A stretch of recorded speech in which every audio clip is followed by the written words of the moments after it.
We got cults, y'all. Today we're going to take a look at Berserk Deluxe Editions Volumes 6 and 7 by Kentaro Miura. Volume 6 has a 712 page count, and Volume 7 has a 704 page count, each book having a $49.99 cover price. Let's get into this review.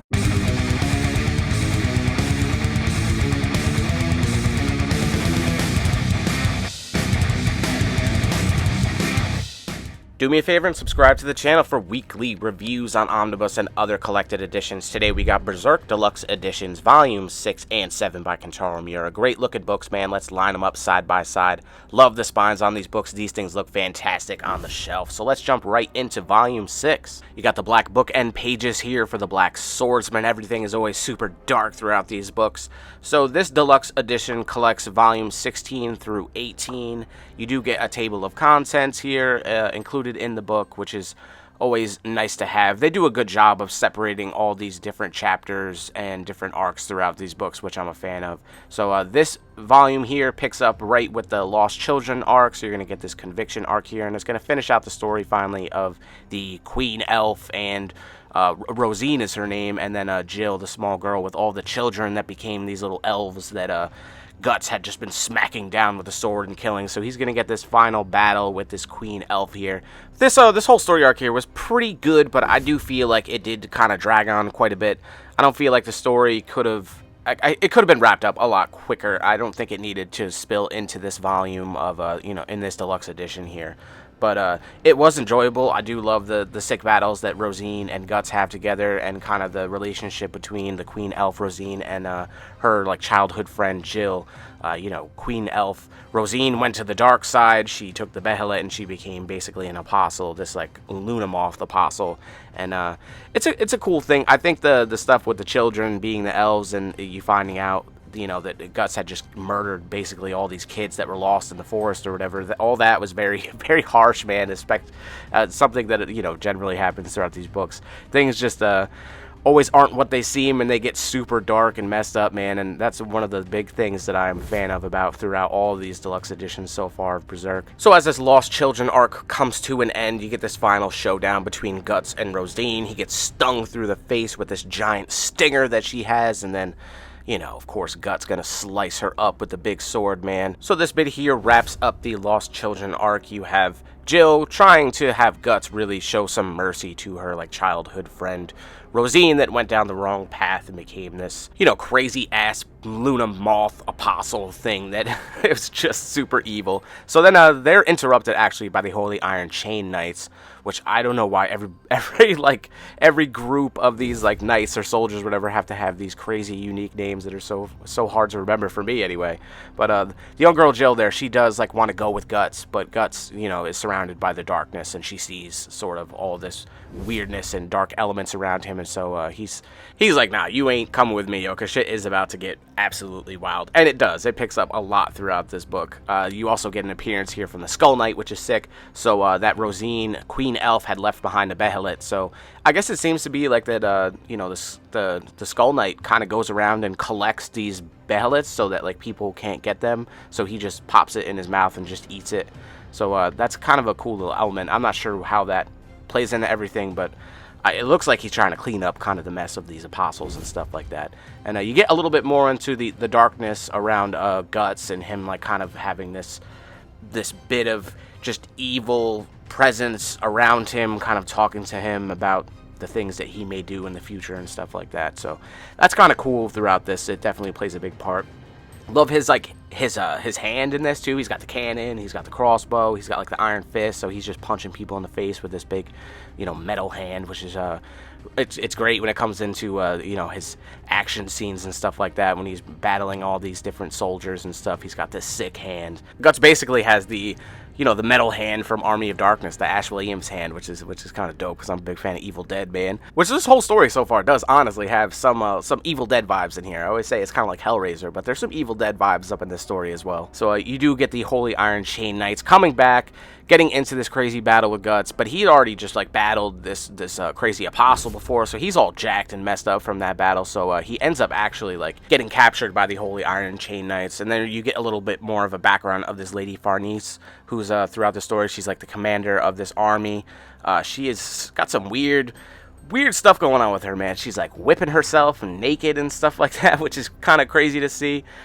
She's definitely she's got some demons, that's for sure. I mean, everybody's got some demons throughout this whole this whole book or this story here. So it ends up happening that like Guts actually gets her naked, tied up, and he takes off with her, and he tries to make his escape from there, and he ends up meeting these like crazy demon dogs as the darkness kind of consumes the area around him. So he's just fucking up these little crazy demon dogs and stuff like that, which I love the art, man. I always love how Kentaro Miura just has, and the horse here as well, I love how he transforms like normal creatures into just these crazy looking, just evil things. And the horse gets down, son. The horse gets down. But crazy artwork throughout this book.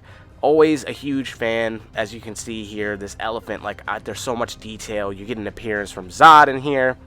So throughout these volumes, a lot of people will be seeing this presence of this white hawk.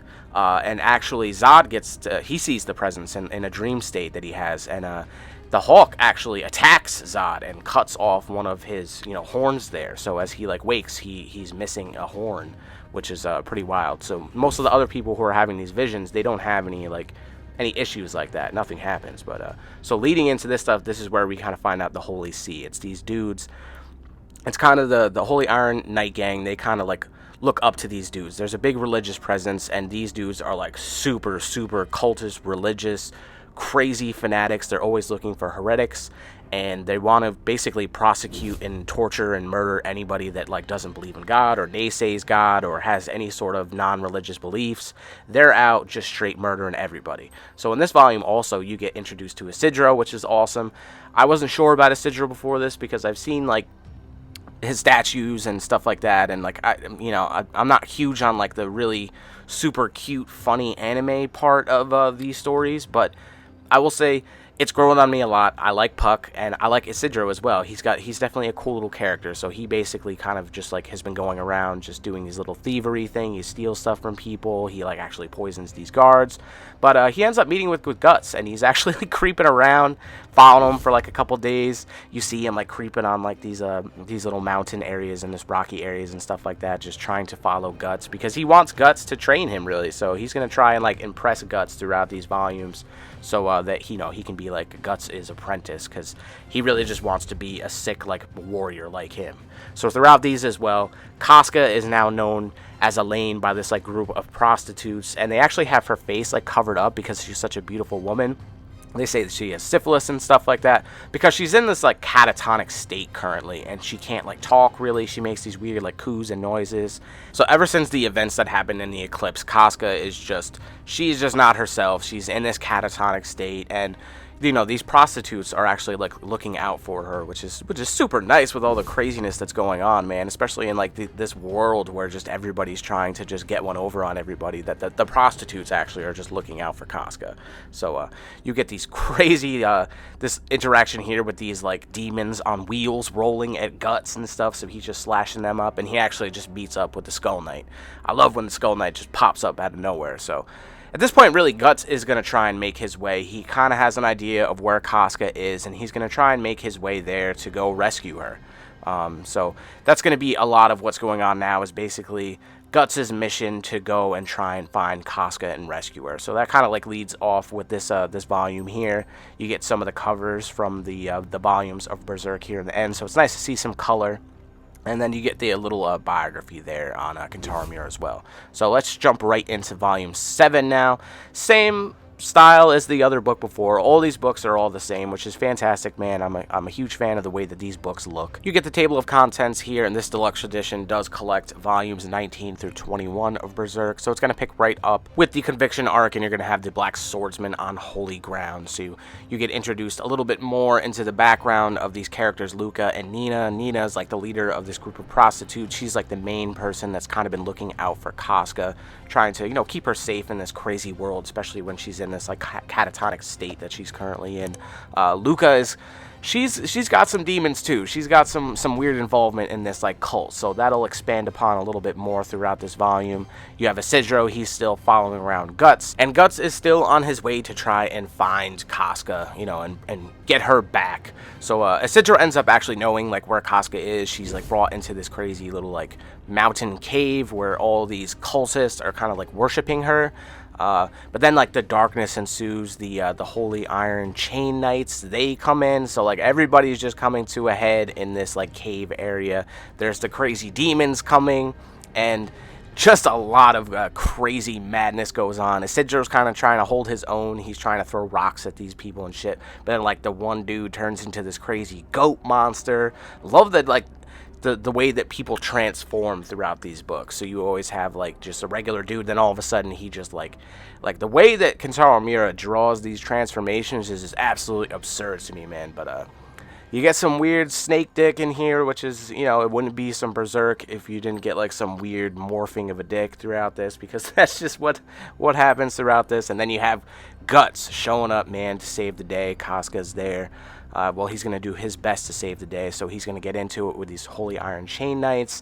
He's going to get into it with the demons, this big goat dude. Like I said, he's got the sick little hand cannon now, so he be using that now in his battles with all these crazy creatures and stuff. The goat creature gets his eye blown out with the hand cannon, man. But while all this is going on, actually Luca and Casca end up getting taken, and they get taken to the Holy See. And Luca's kind of like a, you know, like I said, she's a demon. She's not really a good person. I hear a lot of people like don't like this character throughout these books, but she kind of like, you know, throws Casca under the bus because she don't want to get tortured by these Holy See people, because they just go in on torture, man. So but they know it. They're like, yo, we seen you like kind of rat on your friend, like that's messed up, man. So we're gonna kind of we'll do something with you. Well, you have Casca. She goes into like the Iron Maiden thing, but then like the darkness consumes her. She gets protected by all this craziness, and she just kind of just starts growing and growing with all this crazy dark stuff. And you know, Guts is on his way. He's trying to find her, and I always thought this part here was funny, where he's like, "I'm about to break," which kind of just reminds me of that Linkin Park song. So he's trying to find Casca. She's just like overrun with all this crazy darkness and the usual demon faces and stuff that you see. That's just now moving along through like this kingdom. You know, nothing is ever simple for Guts throughout these books, man. He can't just roll up and save Casca. She's always got to get kidnapped while there's crazy demons involved, and then brought to these other crazier dudes that turn into like apostles, and he's got to have a sick battle with these monsters and get all messed up. Like, you know, the dude just never takes a day off from just all this crazy world that he lives in, which is why we all love Berserk, and I'm a huge fan, man. So you get some Skull Knight in here. Nina ends up kind of you know, she wants to save, I believe, Luca, and she like drops herself, but actually the Skull Knight rolls up and saves her, which is you know, which it's kind of strange. I didn't expect Skull Knight to save that Nina girl, actually, because, you know, I don't think he like really he walks a fine line of like what he can like get into, and I didn't think he'd like kind of save a human like that. But he does save her, and then they ride off on all this like bodies and whatever. And throughout these books, you do see these eyes, and that is actually like the egg of the perfect world. And she kind of speaks with this being, and it kind of explains itself to Nina a little bit. So she gets it's kind of a cool little bit here where the egg of the perfect world is talking to Nina and explaining like his purpose and stuff like that, and how he came to be. So then it gets into, you know, Father Mogus here. He's the leader of the Holy See. He starts turning into this like angel, and basically they're gonna try, because Casca is presumed to be like a witch, and you know, they're always trying to get rid of these heretics and stuff like that. They're gonna try and burn Casca at the stake. So they end up like getting Casca. They're gonna burn her at the stake. So Guts has to make like a mad rush to go and try and save Casca. And of course, there's all these crazy demonic things happening. And then you got the Holy Iron Chain Knights. You get little flashes of what seem to be the God Hand here, made up of these like demons, creatures, and darkness or whatever. So he's like unsure of what's happening right now. He kind of thinks that maybe like the eclipse is about to happen again or something like that. But he knows that he's got to make it to go find Casca, because they're going to try and burn her at the stake for being a witch. But luckily for him, he does have Isidro now. So Isidro does this leap down and then kind of grabs up Casca and brings her away, so she's not set ablaze in front of all these people that, you know, they look up to these religious people, the Holy See and the Holy Iron Chain Knights. And then you'll get actually now is like Father Mogus. He's in this angel form now, but then he's going to start to change into like his final apostle form. So you'll get him and Guts getting into this crazy ass battle. Father Mogus, the wings of like his angel body then turn into like these giant fists, and they're just like punching the hell out of Guts in the face and stuff like that.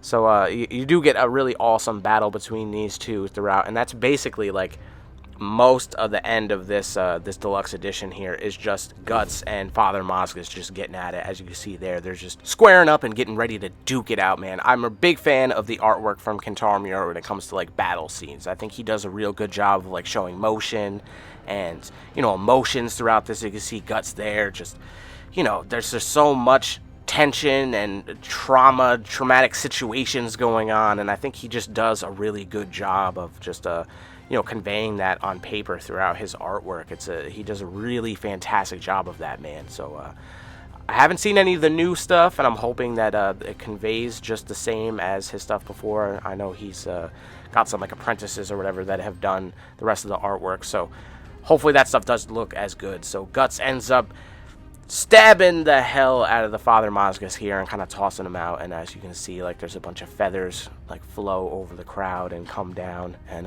this is really getting to the end of this volume here. You know, it seems as though everything has been kind of resolved and saved. Guts will be with Casca now, but there is all still this darkness and all this brewing, as which does, because all of this sort of thing just seem to follow Casca and Guts now, as they have been you know, have the brand of sacrifice and dealt with the God Hand and all that. So after all this craziness happens, the Kushan show up, and then friggin' Zod in apostle form rolls through, just looking crazy. So it's definitely an epic finale to all of this in this Berserk Deluxe Edition Volume 7 here. Now, if you're looking to get a volume of Berserk, check out Organic Price Books. They have the best books around, man. Bulletproof packaging, fast shipping, just absolutely the best place to get your omnibus and other collected editions. Use code DROCK and get $2 off your purchase.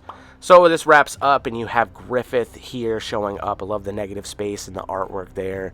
Looks absolutely fantastic. So this is going to get into more stuff. So now that Casca's with Guts, I'm sure he's going to try and track down, you know, Griffith. As you see him now, he's like riding off on the Apostle Zod, which is pretty awesome. So looking forward to the next couple volumes of this. I'm definitely quite a bit behind in the story here. We're up to volume 12 now. But I don't like to read these all because I read them quite quickly, so I didn't want to like blow through all these volumes and then kind of just be stuck with nothing else to read, or I could just read it again. But you do get some covers collected in the back, so you get some colorful artwork in here, which is always good to see. But man, I love these two volumes. Love everything, every bit of Berserk that I read, man. I think the story is just so unique, and just I love the dark elements of all this, and it's a nice change of pace for me, as I'm always reading Marvel comics and things of that nature. So let me know what you think about these volumes of Berserk down in the comments below, and as always, thank you for watching.